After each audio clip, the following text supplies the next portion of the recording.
ದಿನ ಒಂದೊಂದು ಪೆಗ್ ಅಂತ ಕುಡಿದೆ. ಕೊನೆಗೆ ಬಾಡಿಗೆ ಕಟ್ಟೋಕ್ಕೆ ದುಡ್ಡಿರಲಿಲ್ಲ.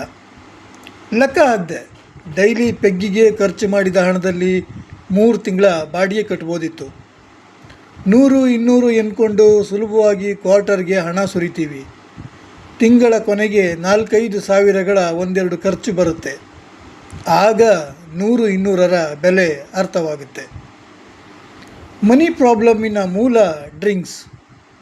ಕುಡಿದು ಕುಡಿದು ಹಣ ಸಂಪಾದಿಸಿದವರು ಯಾರೂ ಇಲ್ಲ. ನಿಮ್ಮ ಕೈಲಿ ನೋಟಿದ್ದರೆ ಅದಕ್ಕೆ ಬೆಲೆ ಇದೆ, ಬಾಟ್ಲಿ ಇದ್ದರೆ ಅದಕ್ಕೆ ಯಾವುದೇ ಬೆಲೆ ಇಲ್ಲ. ನೀವು ಪೆಗ್ಗಿಗೆ ಇಂಪಾರ್ಟೆನ್ಸ್ ಕೊಟ್ಟರೆ ಜನರು ನಿಮಗೆ ಇಂಪಾರ್ಟೆನ್ಸ್ ಕೊಡಲ್ಲ. ಆದ್ದರಿಂದ ಕಡಿಮೆ ಕುಡೀರಿ, ಹೆಚ್ಚು ಉಳಿತಾಯ ಮಾಡಿ. ಒಂದು ಬಾರಿ ಉಳಿತಾಯ ಮಾಡಿದ ಹಣ ಲೆಕ್ಕ ಹಾಕಿದರೆ ನೀವು ಕುಡಿಯುವುದನ್ನು ಬಿಟ್ಟು ಬಿಡ್ತೀರಿ. Money problem